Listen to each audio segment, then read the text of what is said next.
Donc, bonjour tout le monde. Cette vidéo-ci va vraiment être sur l'application MetaTrader afin que vous puissiez vous familiariser avec les touches, avec comment acheter une position, comment tout ça, pour que ça soit simple pour vous. Parce que je peux comprendre que pour certains qui n'ont jamais fait de placement en tant que tel, acheter et vendre, ça peut être quand même compliqué. Donc là, vous voyez, j'ai MetaTrader 5 et MetaTrader 4. Tout va jouer sur MetaTrader 5, juste que pour les raisons de la cause et des questions de confidentialité aujourd'hui, je vais utiliser MetaTrader 4 afin qu'on ne voit pas mes numéros de compte et tout ça. La première étape que vous allez commencer, vous allez aller dans Paramètres ici. Vous allez commencer par vous créer un compte démo. Okay? Pour début, c'est quand même important d'avoir un compte démo, question de pouvoir se familiariser avec les touches, pouvoir y aller le plus rapidement possible lorsque ça va être votre vrai compte. Donc, pour l'utilisation d'un compte démo, on va cliquer en haut ici. Cliquez sur le plus, ouvrir un compte démo, MetaQuote. Numéro de téléphone, email, là, ça peut être vraiment n'importe quoi, il n'y a aucune vérification. Type de compte, on reste en US. Effet de levier. Sur MetaTrader 4, on reste dans le 1%. De toute façon, on ne peut pas aller plus haut. MetaTrader 5, on va avoir le 1 pour 500 qui va s'ajouter. Où est-ce que moi, je vais venir jouer à tous les jours. Ce qui est important de savoir, c'est une fois qu'on crée un compte, on ne peut pas rechanger l'effet de levier par la suite. Donc, c'est important de bien choisir son effet de levier au départ.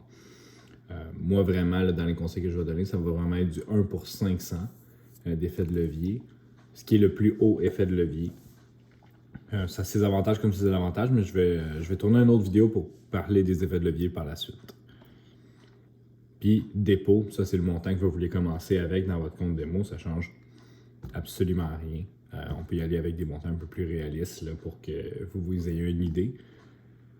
Enregistrement, OK, et parfait. Vous allez à votre compte démo. Quand on va cliquer sur Trade en bas, on voit ici le mot balance. Balance étant le montant que vous aviez avant de rentrer dans une position. Par exemple, même si j'achète une position présentement, ça va absolument rien changer au montant de balance. Fonds disponibles. Ça va être exactement le montant de la balance en haut, plus ou moins l'argent que vous faites avec votre position de présentement. La marge, c'est ce que vous avez présentement en jeu dans la position. Marge libre, ce qui vous reste comme montant disponible, puis niveau de la marge, ça ne vous servira pas grand-chose. C'est un niveau de pourcentage avec ce que vous avez comme marge versus ce que vous avez comme marge libre. Ça sert pas à grand-chose au niveau où ce que vous êtes rendu.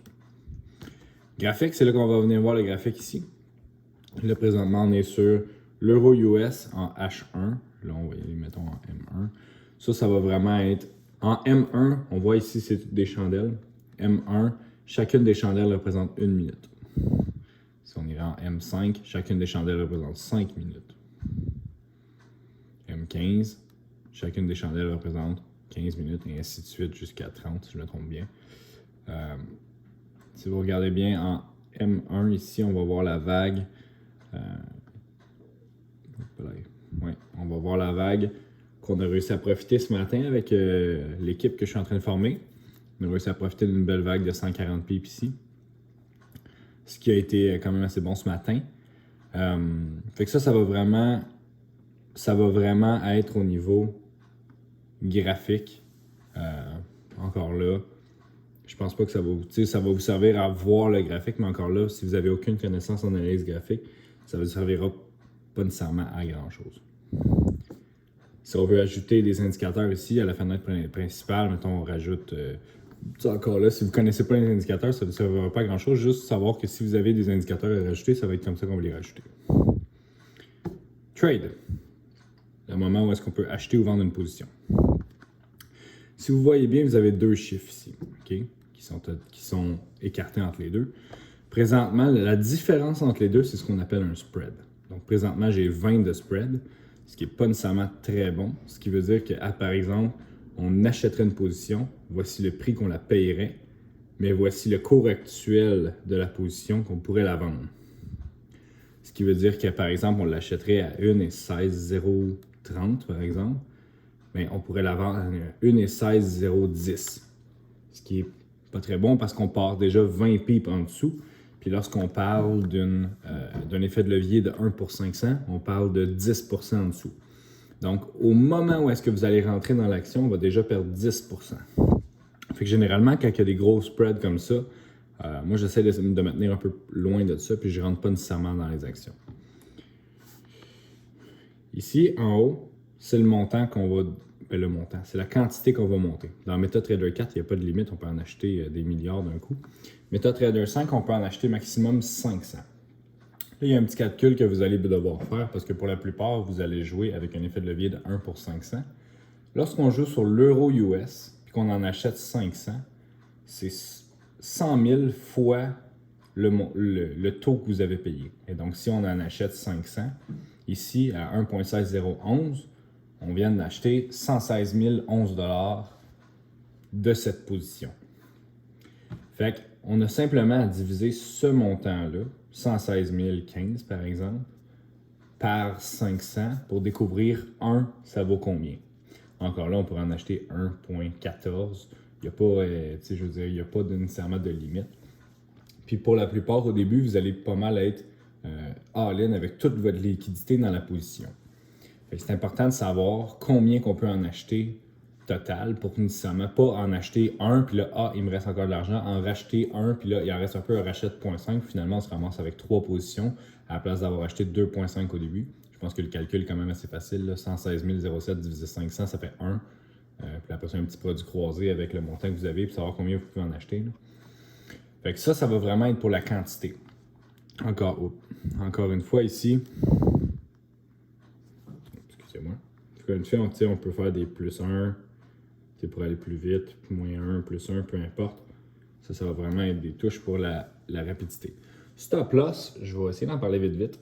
Un stop loss, là, dans le fond, c'est un point où est-ce qu'on a décidé que, OK, à ce point-là, j'ai perdu assez d'argent, je veux sortir. Par exemple, admettons qu'on rentre, présentement, on paye 1,16,037. On va pouvoir la vendre 1,16,017. Ce qui veut donc dire que, écoute, moi, si par exemple, 1,16,000, si elle atteint ce point-là, on va voir ma ligne en bas ici, si elle atteint ce point-là, moi, je veux sortir du trend, je ne veux plus rentrer, je vais avoir perdu trop d'argent. Ça, c'est le principe d'un stop loss à la baisse. Ce qui est important de savoir, c'est qu'un stop loss, on peut ensuite le bouger. Si on peut remodifier des stop loss afin, par exemple, on a acheté par exemple à 1,16,020, c'est rendu à 1,16,040, mais on va monter notre stop loss par exemple à 1,16,020. Comme ça va faire que si elle atteint notre point d'achat, ça va se vendre toute seule, on n'aura aucune perte. Fait que dans le fond, il y a moyen d'utiliser du stop loss afin de garantir aucune perte ou même de garantir un profit si vraiment ça venait à monter beaucoup plus haut. Ça va vraiment être la fonction du stop loss. Le take profit ici, ça va vraiment être, OK, à ce point-là, s'il atteint ce point-là, moi, j'ai décidé que j'ai fait assez d'argent et donc, je vais vendre. Bien, ça va se vendre tout seul, en fait.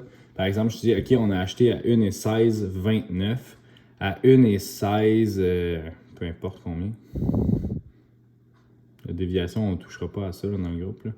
1,16 par exemple 50 ou peu importe combien, 1,16 40 par exemple, j'ai décidé que moi j'ai fait acheter d'argent. Et donc si le cours se rend jusque-là, ça va se vendre tout seul et on va récupérer les profits. Ça c'est vraiment pour acheter ou vendre une position. Comme que je vous ai déjà parlé, il y a moyen de faire de l'argent à la hausse et à la baisse. Si on veut faire de l'argent à la hausse, on prévoit que ça monte, on va venir acheter une position. Si on veut parier à la baisse, on va venir vendre la position. Puis dans le fond, en la fermant, on va la racheter par la suite. Ça va vraiment être pour la hausse, la baisse. Simple comme ça. Ça, c'est vraiment pour... Ça, c'est ajouter des objets. Là, tu vois un plus, un moins, pas nécessairement des objets, là, mais tu peux rajouter des lignes. Dans le fond, c'est pour t'aider pour ton graphique. Je pense pas que vous allez être rendu là de toute façon. Cotation, on a toutes les devises là, qui sont présentement ici. Où est-ce qu'on pourrait aller jouer? C'est tout. Tantôt, j'ai parlé de l'euro US que 500, ça représente, là, mettons, présentement 115 995. Quand on va jouer avec, mettons, l'USD CAD, étant donné que c'est sur du canadien, il n'y aura pas nécessairement le taux de change qu'il faut rajouter. Fait que quand on achète 500, c'est automatiquement 100 000. Et donc, 1 représente 200 $. Historique, on va venir voir ici chacune des positions qu'on a faites, qu'on a fermées. Mettons que j'essaierai de faire un trade en avant de vous pour vous le montrer. Là, on a 3000, mais là, je ne sais pas. Vu qu'on est à 1%, je ne sais pas c'est quoi exactement les... Ça va être 5 fois plus gros. Fait que quand j'en achète avec 3000, je peux en acheter 2. Je pense que je vais pouvoir en acheter environ 35. Écoute, là, une minute, il faudrait que j'analyse un peu le graphique. Là.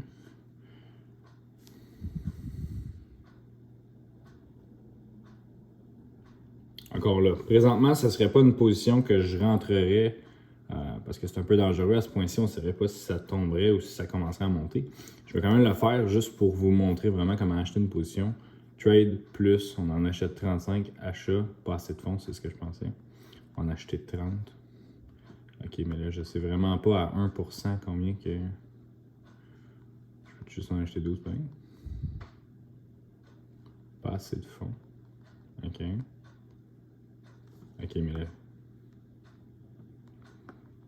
Comment je peux en acheter? Je peux en acheter 3 fois moins, quoi. J'en ai acheté un, puis là, comme que je vous expliquais tantôt, 3000 $, c'est le montant que j'avais avant. 2978, c'est le montant de la balance. Plus ou moins, présentement, on perd 25 $. J'ai misère à comprendre comment un peut valoir 1160, mais c'est pas grave. Fait que là, théoriquement, là, c'est pour 1%. Fait que je veux dire, ça, c'est pas plus grave, c'est juste un exemple que je vais vous donner. Parce que quand on va jouer, nous autres, ça va être à 1 pour 500. Puis je connais exactement les valeurs de combien qu'on peut rentrer. Là, on a 1160. Théoriquement, je pourrais en acheter encore à 1.5, là, même 1.8. Pas loin de là. Il va-tu me niaiser longtemps? OK. Là, on a deux positions présentement. Il y en a un qu'on a acheté 1.5, l'autre qu'on a acheté 1. OK? Ça va beaucoup plus simple à 1 pour 500 parce que ce que vous... Ben là, encore une fois. C'est par exemple, là, présentement, comme qu'on a acheté à E23, la valeur, mettons, était déjà à E3. Ce qui veut dire qu'on perdait déjà 20 pips fois 1. On perdait déjà 20 $ en partant avant de commencer. Et je vais recommencer avec ici. Là. 3000 $, c'est le montant qu'on avait avant de rentrer des positions. Il va changer au moment où on ferme des positions. 2936, c'est le montant qu'on a présentement si on fermerait ces positions à la seconde près. 2900 $ en marge, c'est ce qu'on a présentement dans les positions. Je veux dire, j'ai 2900 $ et 41 sous d'investis dans ces deux positions-là totales. 38,59, c'est ce qui reste comme argent que je pourrais placer. Puis là, le 101%, c'est qu'on a 1% dépassé de... Bref, on ne touchera pas à ça, ça ne me sert absolument à rien de se rendre jusque-là. Admettons qu'on viendrait vendre des positions.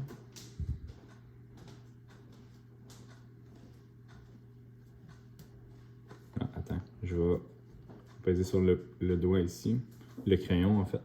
On va venir modifier, si jamais on veut rajouter un stop loss, là, ça va être par la suite. C'est comme ça qu'on viendrait, mettons qu'on n'en aurait pas mis un à l'achat de la position, c'est comme ça qu'on viendrait rajouter un stop loss. On décide que par la suite, à moi, à 980, je déciderais de sortir. Ok, là, mon clavier gelé, c'est fun. On dirait à 980, ça serait ça. Puis on pourrait prendre un take profit, 1,16, mettons. Mais là, non, parce qu'on ne ferait pas d'argent, mais bref, peu importe le montant, ça ne change pas grand-chose. C'est comme ça qu'on viendrait le rentrer. Alors, mettons qu'on en aurait déjà un, je pourrais simplement cliquer sur le crayon, puis là on verrait déjà. En fait, je pourrais pas rajouter un stop loss à 80 parce qu'on est déjà là. Mettons que je le mets à 60. C'est là le modifié est devenu en haut. Là, je suis en dehors de l'écran. On va venir mettre par exemple un stop loss à 60. Là, le modifié est devenu en rouge parce que là, c'est possible. Tantôt, il était en gris parce qu'on ne pouvait pas parce que le cours de l'action était déjà là. Fait qu'il n'y avait pas moyen de le mettre. On met un stop loss, par exemple. Oups, il y a un stop loss qui vient de se mettre à 1,60. Là, on va voir, il y a une barre rouge ici, ce qui veut dire qu'il y a un stop loss ou un take profit qui est mis en place. Là, on voit tantôt, on perdait environ 30 $. Là, on commence à faire de l'argent parce que ça commence à monter. Là, dans MetaTrader 4, on ne le voit pas, mais dans MetaTrader 5, comme qu'on va jouer, il va y avoir une ligne en bleu qui nous indique que notre point d'achat a été exactement où. Fait que ça va vraiment être bénéfique. Là, mettons, par exemple, on voit qu'on fait de l'argent. OK. Oups. En cliquant là-dessus, je suis capable de voir, écoute, j'ai un stop loss à tel prix. On voudrait venir modifier ce stop loss-là. On le monte. Et présentement, mettons, juste voir. On est rentré présentement à 12, présentement il est à 24. Et donc, on fait environ 21 $ avec 1700 $ d'investis. On a acheté à 12, on voit qu'il est en train de monter. On va venir monter le stop loss. On va dire, OK, présentement, moi, je le veux à 1,1602, ce qui est mon prix d'achat. Présentement, ce que je viens de faire, c'est que je viens de garantir qu'on ne fera pas une perte. Ça se peut qu'il redescende, qu'il vienne toucher mon prix d'achat. Là, ce qui voudrait dire, c'est qu'il s'est vendu au même prix que je l'ai acheté, et donc j'ai fait 0 $. Si ça continue comme ça, puis ça continuera à monter, je viendrai simplement augmenter mon stop loss de manière progressive afin que ça continue à monter. Si on jouerait présentement à 1 pour 500, c'est pas 40 $ qu'on ferait, c'est 200 $ qu'on ferait. La différence avec un 1 pour 500, c'est qu'on va faire 5 fois la différence de ce qu'on fait avec 1 pour 100. Pour ça que moi, j'adore jouer à 1 pour 500 parce que ça se passe beaucoup plus vite. Mais pas nécessairement ça se passe plus vite, mais je veux dire, on n'est pas obligé de rester autant longtemps dans une position afin que ça devienne rentable. Là, on voit qu'on a un bris de tendance. Si jamais il réussit à passer à un certain niveau ici, là, il pourrait continuer à monter pour aller rechercher les vagues qu'il est allé rechercher ce matin, ce qui pourrait être très bénéfique pour nous. Par exemple, si moi c'était juste titre indicatif, de toute façon, présentement, je suis dans un compte démo et donc ça ne me sert absolument à rien de continuer à jouer. Baisse de position, close with profit of 30 $. OK. On est maintenant à 2995 puisqu'on a fermé la première position avec 35 $ de perte et la deuxième avec 30 $ de profit. Fait que dans l'historique, on va vraiment voir tous les profits qu'on a faits. Jour, semaine, mois personnalisé. Tu peux aller te chercher quelle date tu veux exactement. Fait que cotation, on recommence. Avancer, là, c'est vraiment, tu vas venir voir le spread. L'écart entre les deux, c'est le spread entre les deux, facteurs. Tu vas venir vraiment voir l'heure exacte où est-ce que tu peux entrer. Tu peux en ajouter aussi une affaire. Il y en a plein des devises que tu peux rajouter.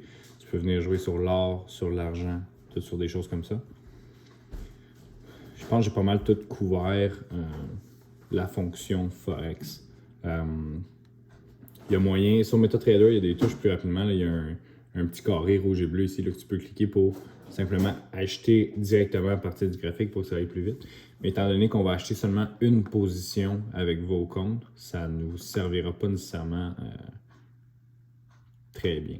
Ensuite de ça, mettons qu'on veut linker notre vrai compte. On va linker notre vrai compte. On va aller sur Avatrade. Real 1. Mais là, tout dépendamment, vous êtes avec lequel. Moi, je pense que c'est 5 que j'ai. Ton nom d'utilisateur, ça va vraiment être juste des numéros. Ça va être ton nom de compte, ton mot de passe, s'enregistrer, et voilà. Mais là, j'ai écrit n'importe quoi. Mais on aurait été connecté. Fait qu'une fois que ton compte sur Avatrade est créé, même si les documents ne sont pas vérifiés, même si tu n'as pas encore d'argent dedans, tu vas pouvoir venir le connecter directement sur ton compte MetaTrader. Fait que moi, c'était pas mal tout pour la fonction de l'application en tant que telle. Car là, si vous avez des questions, vous pouvez venir me reparler en privé. Là, ça va me faire un plaisir d'y répondre.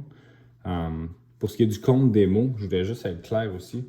C'est le fun d'avoir un compte démo pour se familiariser avec les touches, rentrer plus rapidement dans des actions, tout ce qui va être ce volet-là.